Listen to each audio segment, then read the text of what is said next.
We're starting off this Teal Mask DLC video like no one else would, because we're not actually playing the Teal Mask DLC just yet. You see, my journey started a couple months ago when the Teal Mask was originally announced. Since Sword and Shield, I've made a habit of building a new team for each DLC playthrough, and nothing's changing this time around. If you've caught my streams at any point, you know I'm not just going to build a normal team. It has to consist of solely shiny Pokemon. Almost immediately, I made a bad decision because I wanted to have a Greninja on my team. Now, the 7-star Greninja raid event had just happened, but it wasn't shiny, so I had to use a Masuda method to claim this member of my team. The odds for this with a foreign Ditto and shiny Charm in Scarlet and Violet are 1 in 512. But given that my luck had been so good in my other videos, I was due to go over odds for this. 4 times over odds, in fact. It took 2,245 eggs before my anemic frog finally came into the world, and I think it's fair to say it was a little past its due date. After spending a decent amount of time hatching eggs, I decided to treat myself to the best boy. Clodsire was one of my favourite Pokemon from my original playthrough team, so I decided to get its Quagsire coloured cousin by hunting Paldean and Wooper from an outbreak using a Sparkling Power Sandwich. And I found 2 doing this, so the lucky one I chose got to evolve and become the second member of my team.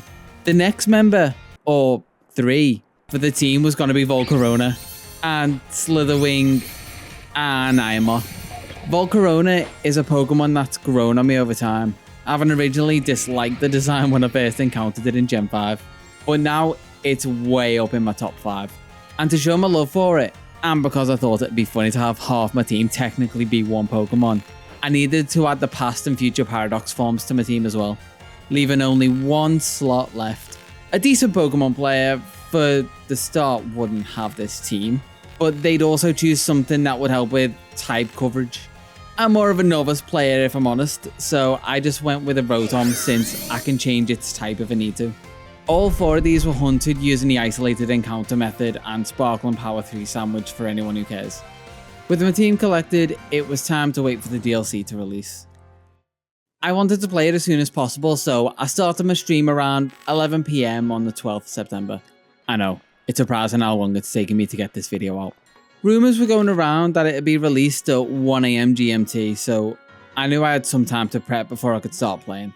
I decided a good use of my time would be to hunt something that they showed in the trailer, but something that is actually in this DLC, unlike my alchemy video. That Pokemon was Applin, since we learned that it was getting a new evolution called Applin in Kitakami. I didn't want to go with the easy AFK method for this because that's just not a me thing to do. Instead, I date skipped until I had an Applin outbreak. I made a Dragon Sparkling Power Sandwich to try and find the little Granny Smith in the grass. To no avail. So I quickly caved and just set up the AFK method with Miraidon doing all the work for me while I refreshed myself on what had been announced for the DLC. And an hour later, I had the green apple added to my collection. There was still some time left, so I prepped my team by leveling them, evolving them, teaching them moves, and giving them items so they'd be ready, but hopefully not too ready to take on the new adventure. It was 1 AM now, and there was no sign of the DLC downloading, so I did a little extra prep by Eevee and Ivy training my team and reading a little more about Kitakami. I should have realised that daylight savings is a thing for me, since as soon as it hit 2 AM, the DLC started to download and it was almost time to see what it had in store for me.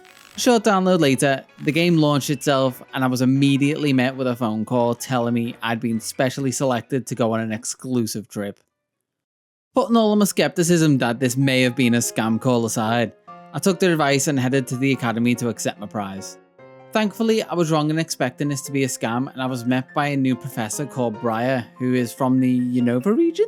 I'm not going to make a Gen 5 confirmed joke, I'm just going to point it out and move on. She let me and some key characters that everyone knows and loves know that we're going on a school trip to Kitakami. After Jack gave the go-ahead for us to leave our classes and go, it was finally time to jump on a plane, and then a bus, to the remote village of Masui. Some of us fared better than others, since as soon as we landed, boy number small wasn't feeling so good after all the travelling. I was sent to fetch some help from the village that was maybe a couple minutes walk up the path. And one brisk walk to the rice paddies later, I found the community centre, was challenged by some random children. Taught them a lesson that clearly wouldn't set in anytime soon. I met the caretaker who, along with my friends, wasn't graced by the gods at Game Freak with a name. He went to help the rest of the class somehow and led them back up the path to the village. We got a quick whistle-stop tour of where we'd be staying during our visit and got our heads down for the night. The next day, we were introduced to some of the few characters to receive names other than Briar, who also happened to be the kids that tried to jump us when we entered the village. I should have expected this given their overly styled and inconvenient hair. The caretaker told us that we had to pair up with the other kids, so I chose Carmine since she seemed to be the most competent of the two. She immediately palmed me off on her younger brother Kieran, which is good since she revealed that she was born here and is slightly xenophobic to people from outside the village. Kieran's also apparently a bit of a fan of ours, and I can't blame him because have you seen my team? Well, you get a good look at them because he followed his sister's lead and challenged me to a battle which he will promptly lose without even landing a single hit. With all of the pleasantries out of the way, we were given the task by the caretaker to visit the 3 signposts dotted around the island and learn its history. He also gave me a Roto stick for whatever that's worth. Given that Kieran was also born here, I felt like I had a bit of an advantage with the task we were given since he already had insider knowledge about the island.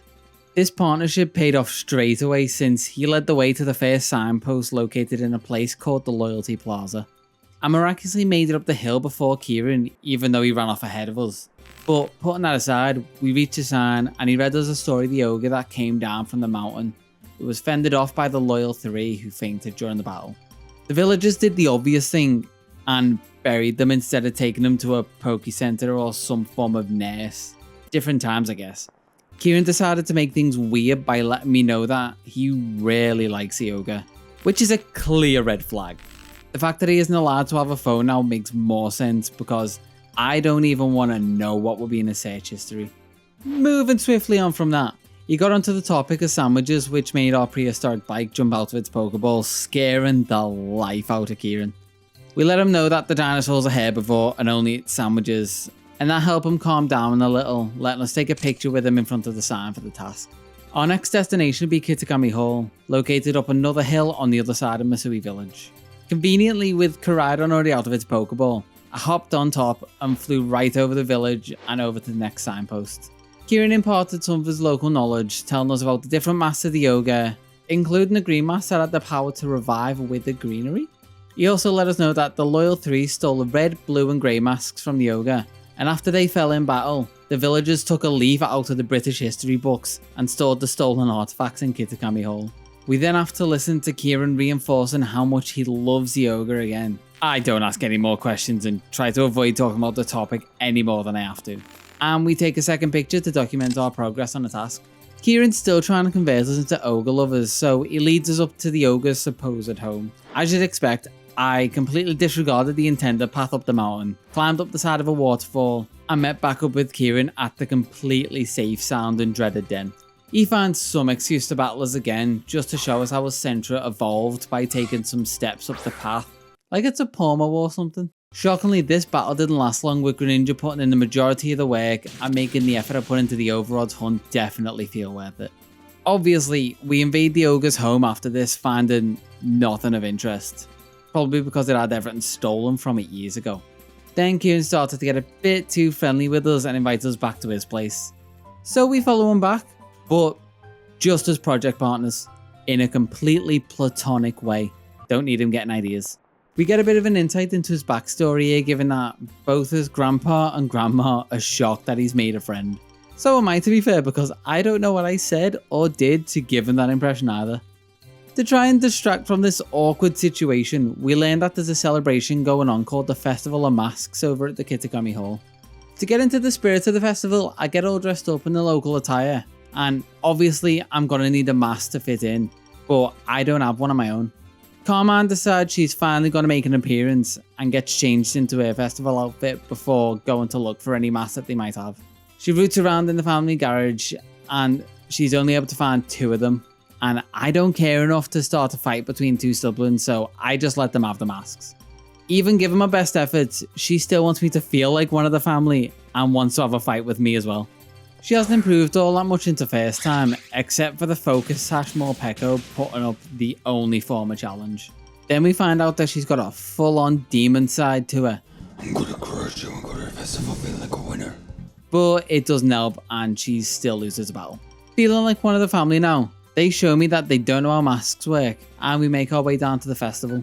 Kieran goes on a little bit more about the ogre on the way there before his ADHD fully kicks in and he's distracted by the candy apples on one of the stands, which is probably one of the most relatable things he's done so far.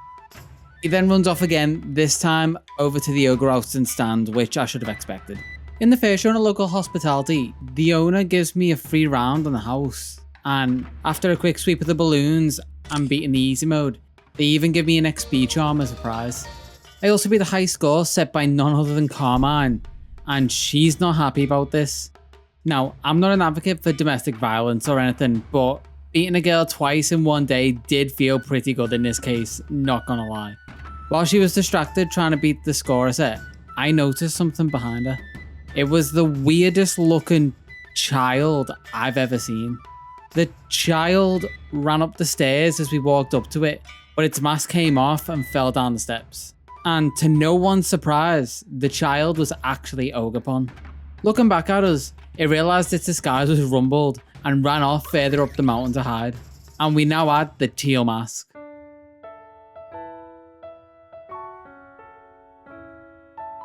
Kieran appears behind us after all this goes down, and since the one thing me and Carmine can agree on is that we both don't like him, we decide not to tell him about what just happened.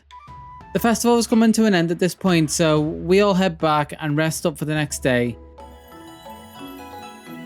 And in the morning, a demon wants me to go visit its grandpa to talk about the mask we found.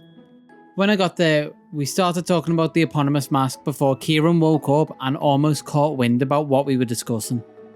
Then, as usual, the siblings start having a fight again, and Kieran turns into an overly attached girlfriend, getting annoyed that we're not spending enough time with them before running off. I guess he forgot all about yesterday. Looping back to more important things though, Carmine asked us to show her grandpa the thing we found yesterday. So I did. And for some reason, she keeps getting annoyed with me. Eventually though, we get to the thing she wanted us to show him as I pull out the Teal Mask. Obviously, he knows all about the mask because plot convenience.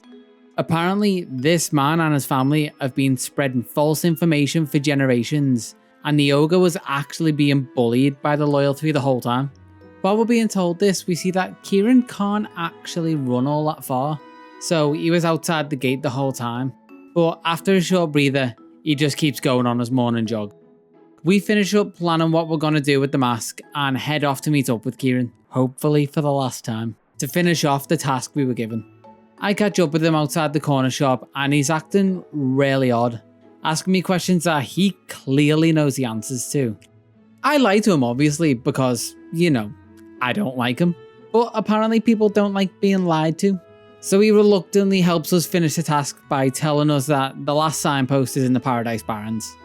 When we get there, it's no surprise that he challenges us to another pointless battle where he gets beaten for a third time.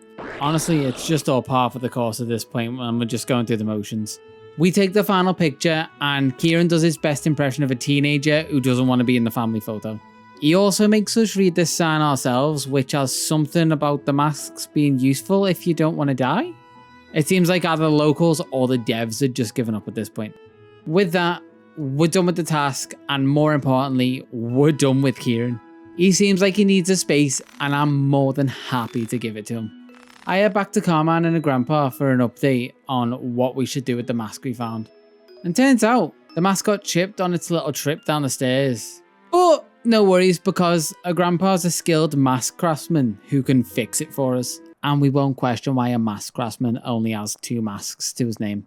In his professional opinion, there's only one way to fix it, and that's to get a very specific type of crystal cluster from a lake on top of Oni Mountain. So off we went, up the side of the mountain once again until we reached the peak and had the crystal lake right there in front of us. Before we can consider jumping into the lake to collect the little cluster of goodness we need, Milotic pulls an Uno reverse card and jumps out the lake to ambush us instead. After some gushing about how good another one of my favourite Pokemon looks in this game, Briar jumps out and scares us, then tells us that the crystals in this lake have some kind of link to the terrestrial phenomenon. Then another trek back down the mountain, and we've arrived back at the house, only to find that Kieran stole from his own family and ran off with the Teal Mask. We're told he ran off in the direction of the Loyalty Plaza, and he might have gotten enough of a head start that he'll get there before us this time. And look at that, he actually did. He has a little rant, and at this point, I'm worried for him because he forgot about all of the times I've beaten him up to this point. Like he has early onset dementia or something. But he's still an annoying little kid who I'm happy to teach a lesson to every time. Not happy that the same exact thing happened again. He punches the shrine, and through the power of anime emotions and magic mask powers, the shrine explodes, leaving the Loyal 3 standing there as the dust settles, alive and well. They're just as confused as all of us are, and in the theme of this DLC's characters, they ran off towards Kitakami Hall. One brief flight later, and the caretaker told us that the Loyal 3 had already been there, and because they weren't outsiders, they got fed with mochi stuffed with special herbs, and they even gave the sacred masks that they'd held for multiple generations over to them without any questions. Alright, the next stop on our tour of the 5 places I keep getting sent to is the dreaded den. With the masks in hand, the Loyal 3 wanted to go rub it in Ogrepon's face, and probably just go back to bullying it like they did in the old days. And after catching up with them in front of Ogrepon's cave, old habits really do die hard, even after they actually died. The 3 of them eventually noticed me standing there, with Munkidori stepping up with all his short guy confidence to try and chase me off this time. I did forget to heal before this fight, and I had no idea what type he could be outside of random guesses. As is the trend though, I still got the job done and sent them packing, scattering them across Kitakami like they were the 7 Dragon Balls. Carmine finally makes it up to the den after I put in all the hard work, dragging a little brother right behind her by the collar so that he can apologise to me and Ogrepon. Kieran also gives Ogrepon back the Teal Mask. See? No credits this time. Preempting a second ambush, we decided to go and ask around the village to see if they have any idea which way the Loyal 3 might have gone. Ogrepon had the same thought, so it decided it'd be safer if it just followed us down the mountain. Conveniently, the villagers did have an idea, having all been looking up at the mountain simultaneously, with the telescopic vision at the same time as this was happening. Regrouping with Carmine and Kieran, we collect all the intel we gathered and mark the most probable places that they'd be on my map. This was a surprisingly productive day, and also where I'd log off for the night because I'm not quite a full-time content creator yet. But you can help by the next day, all fresh-faced and bushy-tailed, I familiarised myself with what I'd done in my half-comatose state, and headed straight to where Munkidori was supposed to be. The special herbs had kicked in for sure at this point because Munkidori had grown 2 sizes this day. Walking up to him without hesitation, it's time to try and retrieve the mask he stole from Ogrepon all those years ago. And thanks to already battling it earlier, I worked out that it was a poison and psychic type, which meant that I could make short work of it with Greninja's Dark Pulse powered up by its protein ability. Again, nothing new. And after it was defeated, it went to go get its steps in the day to try and feel better, dropping the mask before it left. So we picked up the Fellwater mask before anyone else had the chance to steal it, took a photo for some reason, and made our way north to the Paradise Barrens to try and find Okidogi. This wasn't too hard of a battle either, swiftly taking the Cornerstone mask from it as well as another picture, leaving it to join Munkidori on its jog. This battle did help me realise the theme of this trio, that being that they're all poison dual types, and Okidogi being a poison fighting type. 2 masks down and only 1 left to collect, it was time to head into the caves of Oni Mountain in search of Fezandipiti. It actually mixed things up on us and ran off before we could battle it this time, but it couldn't run that far on its tiny legs on account of it being a bird knoll, stopping to battle us just outside. I assumed it'd be a poison flying type, you know, being a bird knoll, but after some trial and error, I worked out that it was a fairy type, which was confirmed for me in chat. Yeah, fairy's the next closest guess I've got. Just shout it, I love it, yes. With the last Titanic Pokemon sunk and sent off to join its friends, we retrieved the Half Flame mask as it flew off into the sunset, making for a nice little picture to commemorate the occasion. That was the last mask we needed, so now we could head back and return him to the rightful owner. At this point, we were sent on a little detour by Kieran because he wanted us to take Ogrepon into the village, reassuring us that nothing would go wrong. He'd done nothing to gain our trust up to this point, but we blindly followed him anyway. And on entering the village, we found out that Kieran made his way here ahead of us and told the villagers that they were idiots for believing the fake story of the ogre for so long. And they were fine with this. And we were being lied to. It was a lie by omission, but a lie is a lie, and that pot doesn't even know it's just as black as its coal in a kettle. But now that that little side quest he'd taken us on was done, it was time to take Ogrepon home to the dreaded den, which seems less scary after you see how cute Ogrepon actually is without the teal. Before we say our goodbyes to the new legendary Pokemon, we get to experience what it's like to be Ash for a moment, with Ogrepon deciding she wants me to catch her. Kieran got a little jealous when this happened, throwing the concept of women's rights and consent out the window, challenging us to one last battle that'll decide who gets to catch Ogrepon. I bring Kieran back to the 21st century by defeating him again, before Ogrepon wants to get in on the fun and challenges me as well before I can catch her. This is where I learned that Ogrepon itself terrestrializes normally, but the stones in the mask react differently, allowing them to grow bigger and change shape. After working my way through each of the masks we collected and returned, it was finally time to throw my Pokeball and catch my first Pokemon in the Kitakami region, and the first new addition to my living dex in a while. Kieran can't stand to see this, and you guessed it, runs off crying. He actually has more in common with the loyal 3 than I think he realises. We just leave him to it, and with another hard day's work done, I head back to the community centre to get some shut-eye. Woken up bright and early again, side character number 2 makes a rare appearance, giving us a message from Carmine that she wants to meet her up at the Loyalty Plaza. And she might still be half asleep because she starts complaining that we woke her up and made her come here. Not forgetting why she wanted us to come here in the first place though. She tells us to bring out Ogrepon because she wants to battle me and her together. I accepted the request, a little too quickly since Ogrepon hadn't healed since I caught her yesterday. So she didn't last all that long, but the rest of my team shouldered the burden and pulled through in her absence. Carmine finally accepts that I'm a better trainer than she'll ever be, and Briar does what she's best at, jump scaring the two of us with a phone call and telling us to come back to the community centre. This is because everyone else on the trip has also finished the task we were given when we arrived, and the caretaker wanted to congratulate us all at once. This is where we learned that Briar, Carmine, and the weirdly absent Kieran will have to end the trip early and return to the Blueberry Academy. Carmine speaks up and lets us know that she's not quite as xenophobic as when we first arrived, before we cut to Kieran in his room all on his own, just saying the word stronger over and over again. Definitely not foreshadowing anything in part 2 of the DLC. But that's where the story stops at this point. Not this video though, because I still have the Pokedex to complete, rare forms to collect, and side quests to finish. Like Perrin's side quests? Nope. Wait, she wants me to collect 150 Pokemon in the Kitakami Dex. We'll come back to it later.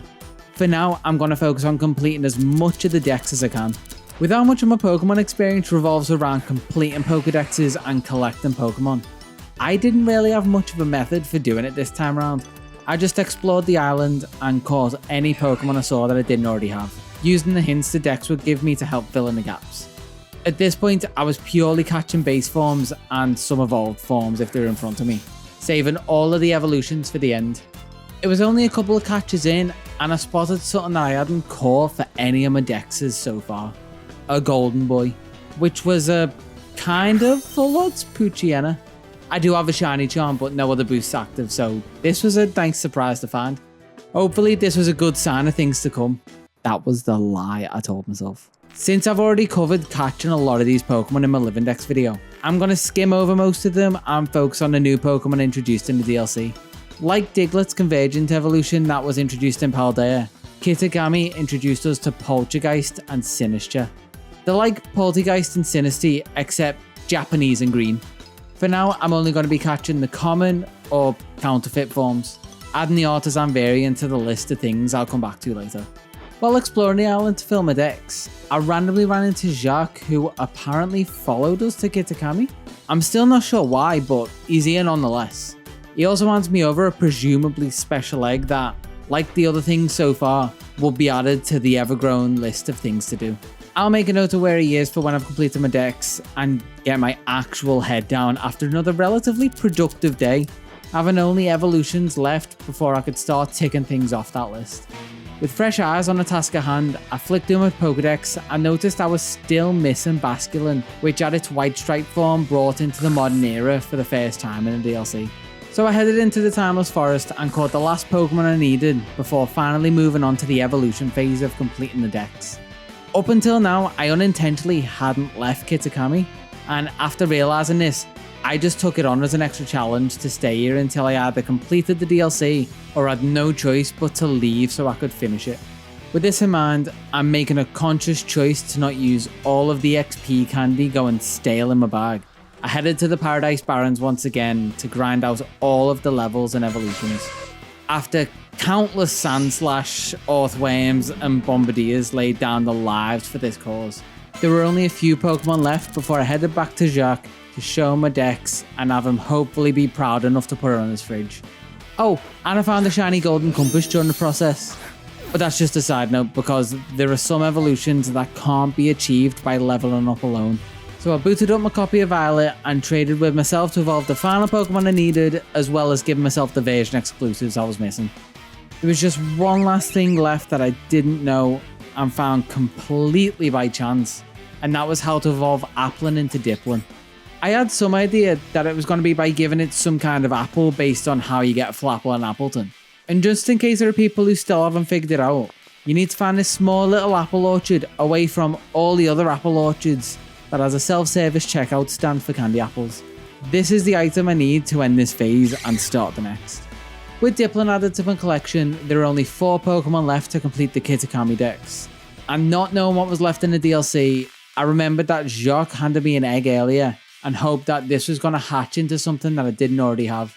So, while running literal circles around Okidogi to try and bring it out of its shell, it eventually happened. It hatched into a Piplup, which is actually the complete opposite of what I wanted because it isn't included in the Kitakami or Paldean Pokedexes. It did tick off the first item of that list I've been making though. I just put it in a box and moved on to catching the Pokemon that was literally right in front of me, Okidogi. Or I'd try and catch it at least. These Pokemon were going to be added to my living deck, so I kept the same rules as I did in that video. But it just wouldn't stay in the ball. As much as I begged... Come on, this one. Nope. Pleaded. Come on, give me something. I don't know. We're running dry. Hold the right trigger. I'm gonna run out of buttons on the controller by the time this stays in the Pokeball. Even bargained with it. But what he didn't call was this completely different Pokeball that's actually really comfy to stay in. Yeah. It was just no use. So I caved and listened to the chat who told me to just throw a single Ultra Ball. Thinking this probably wouldn't work and just humour in the idea, I threw the Ultra Ball. And of course it worked. After resetting to try and catching a Pokeball, it eventually felt sorry for me and decided to stay inside. Was this the worst of the loyal 3? I really hope so because it was starting to get real late into the night for me. Heading south to face Munkidori, I tried appealing to its emotions, telling it how I just wanted to bring the family back together and reunite it with its brother Okidogi. And that seemed to work. Just tell him we're bringing them all back together, that's all he wants. They all just want to be a big happy family again. With 2 of the loyal 3 in my collection, it was on to the last one, Fezandipiti, who was hiding away up on Oni Mountain again. Even with all my begging, negotiating, and straight up emotional manipulation, it wasn't having any of it. So I just decided to state facts. And those facts were that it was so late and I was so tired that I just wanted this to end in one way or another. And this seemed to work. Play ball with me a little bit. I don't need a lot of sleep, I just need some. My alarm goes off in 6-7 hours. Thank you. Thank you. That is all I needed. You just wanted to know how much sleep I wanted, and it wasn't much. Fezandipiti felt so bad for me that it stayed in the ball, and I only had 1 more Pokemon left to complete the Kitakami Dex. Looking at the total, I'm at 199 Pokemon out of 200. And remembering what Perrin told us earlier, I think 199 might be slightly more than 150. After a brief little chat and a battle to prove that I'm gonna be useful on a photography trip, sure, she fills us in on the myth of the Bloodmoon beast that appears in the Timeless Woods on particularly foggy nights. Lucky for us, there happens to be one coming up real soon. Like tonight kinda soon. Given a time crunch, we head straight over to the forest and set up camp. With a little time before the sun sets, we make a plan to snap a picture of the rare and elusive form of Ursaluna, which involves taking pictures of all of the Pokemon that we don't want to set off the traps we've set up. So, taking her instructions, I start taking pictures, and this was wrong, as my chat would kindly point out. I had to talk to Perrin before starting the mission, which should have been obvious. Now we were actually ready to take pictures of the Pokemon that we'd use for the training data so that the cameras knew what to ignore. Thankfully, I actually take photographs for a living, so between me and Perrin, we were able to take a good enough set of pictures so that when the sensors were finally set off, it turned out to be the exact battle-tested Ursaluna that we wanted to find. But all this effort was almost wasted when Perrin made the amateur mistake of leaving a flash on. This sent Ursaluna into a rage, and I had to step in and beat the endangered bear half to death before catching it and putting it into captivity as part of my private collection. Having literally saved a life, we head back to Masui so we can decompress and talk about what just happened. Perrin breaks the news that, in the heat of the moment, she was too flustered to take a decent picture of the beast. I guess she also didn't see that I caught her and can literally just ask to take another picture anytime she wants. But, hey, she's more motivated than ever to take terribly framed pictures of Pokemon. At least I think that's what I'm supposed to be taking away from all this. And with that mission complete and Ursaluna caught, that also means that my Kitakami Pokedex is now complete as well. All that's left is for me to find Jack and show him all of my hard work. There was still something on my list left to do before I handed in my homework to be graded though. And that was to find the Artisan form of Poltchageist. The difference between the counterfeit and Artisan forms is the same as its Galarian counterpart, and that's the tiny mark on the base of its cup. Since the release of the DLC and the 2.0.1 patch for Scarlet and Violet, a long-standing bug that didn't allow outbreaks to work correctly was finally fixed, making it possible for all forms and variants to appear in their own outbreak. This includes the possibility to find outbreaks of solely Artisan Poltchageist. But I had trouble trying to find one of these special outbreaks on stream, so I added it back onto the list and just went to find Jack. In order to get my Pokedex certified by him, I had to open it up and wait for the bar to slowly fill up and give me the rewards that I probably should have been claiming the whole time. Shock didn't care though, and he was still happy that I caught all the Pokemon available on the island. So he handed me over a certificate that proved to everyone else, who probably doesn't care, that I finished it without having to make a whole video dedicated to it.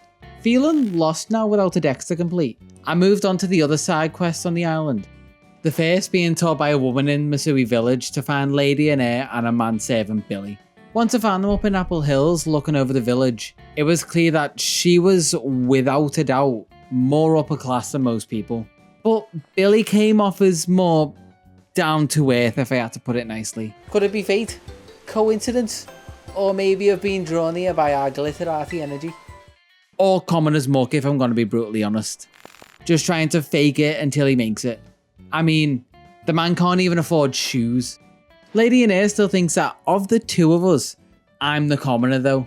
Even if I have 2.5 million casually burning a hole in my pockets. In an effort to prove her wrong, she challenges me to a duel and I accept without hesitation. Taking out the single Pokemon that she thought could take on my whole team. She admits defeat, but not that I might be more upper class than Billy, reinforcing this belief by giving me free stuff like I'm a charity case who needs it. Now I'm not one to turn down free stuff, but that's through she agreed rather than need. Before leaving to see more of the world, they drop hints at where they're headed, with the first stop being the Fury Falls back in Paldean. This would be the first time I'd have to leave Kitakami since I started the DLC. Meeting up with them again, she learned from the first time and didn't even bother challenging me, just handing me over free things and leaving for the next destination. Rinse and repeat the next few, finding the pair and occasionally battling Lady in Air at the border of south of Area 1, Apple Hills, again.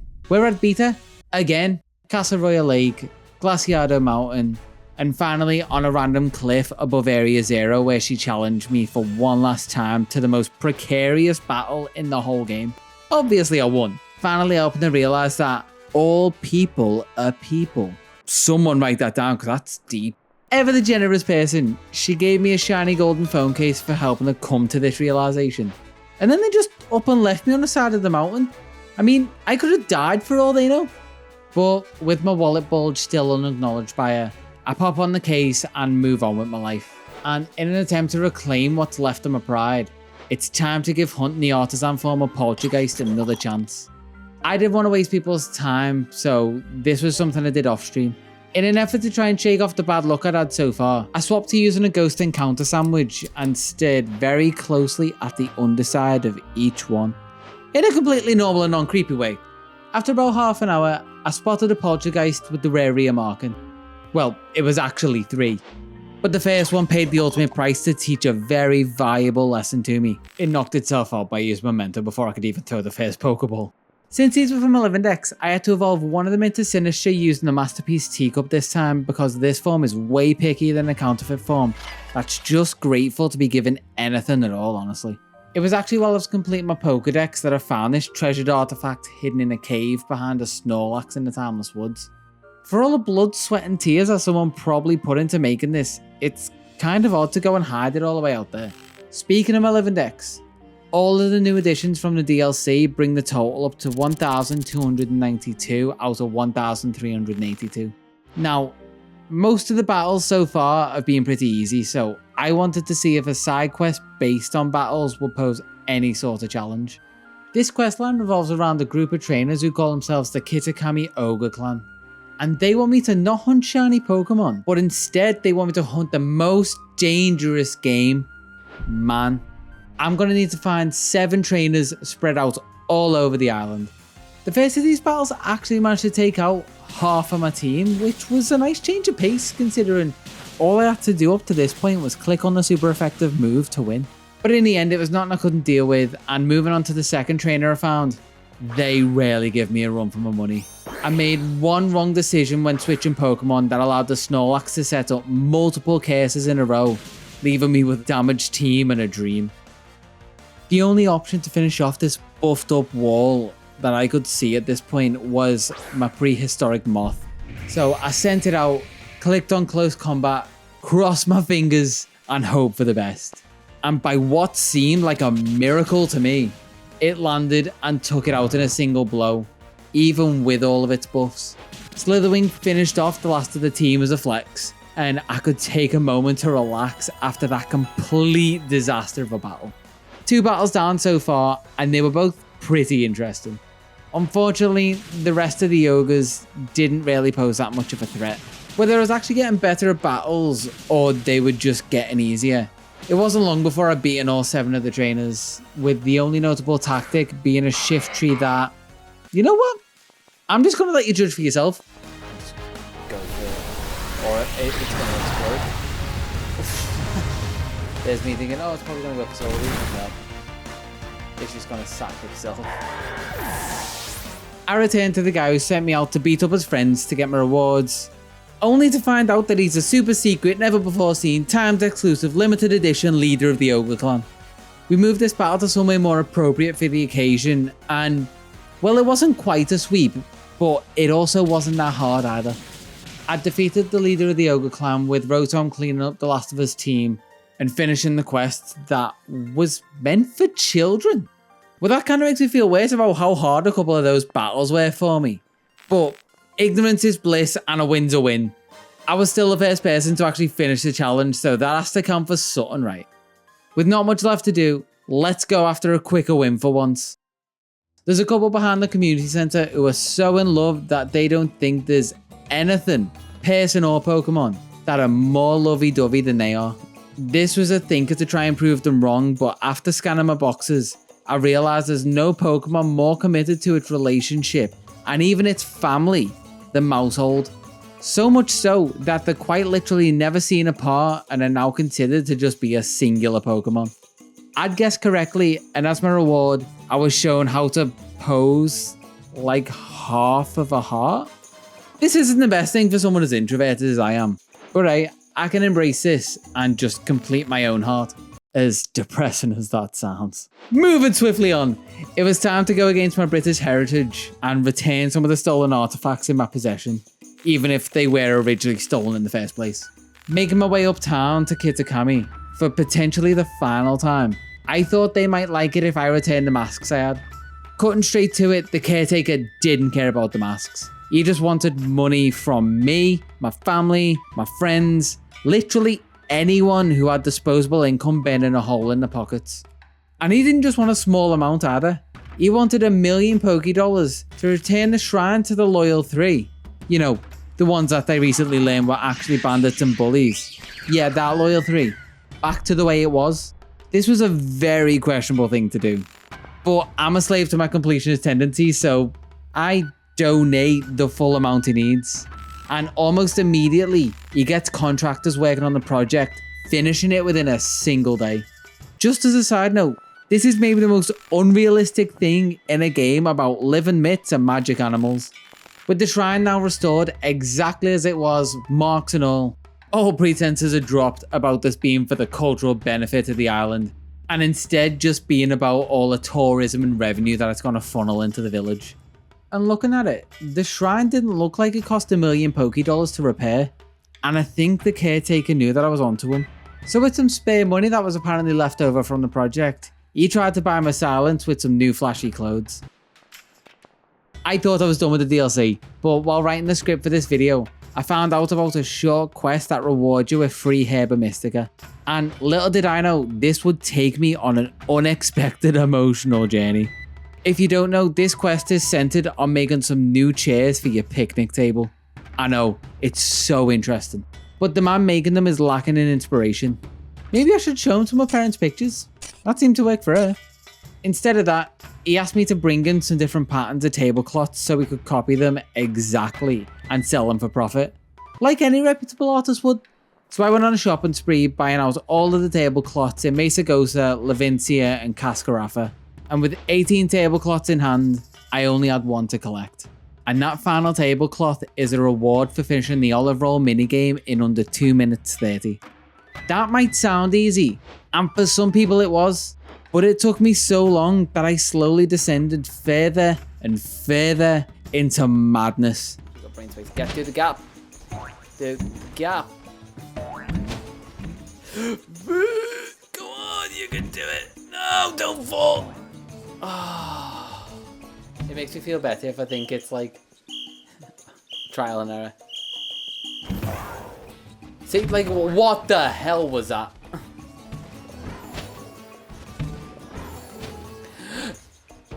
Yes!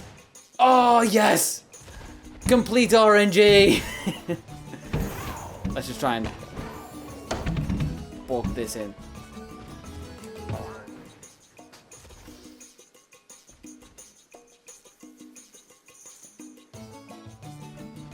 I hate my life. No, see, it's when it... Oh! No, no, no, no. Oh! I'm just gonna... Just get in the basket. I feel like that's heresy against my Greek culture to chuck olives in the bin. But it would be funny though. Oh! Is that over the wall? Yes! No, why? Bounce it in, bounce it in, bounce it! Yes! Oh, I'm so sorry for waking you up. Glad to finally have that over and done with. I took all the tablecloths to the guy who made some chairs that I had no need for. But they're free, so thanks, I guess. He also gave me 2 of each Herba Mystica as a special thank you for helping him plagiarize other people's work for his own monetary gain. And with that all settled, we're finally here. I finished everything I want to do in the DLC, but I feel like I need some kind of memento for the journey I've just been on. Not that type of memento. Something specific to my playthrough of the Teal Mask.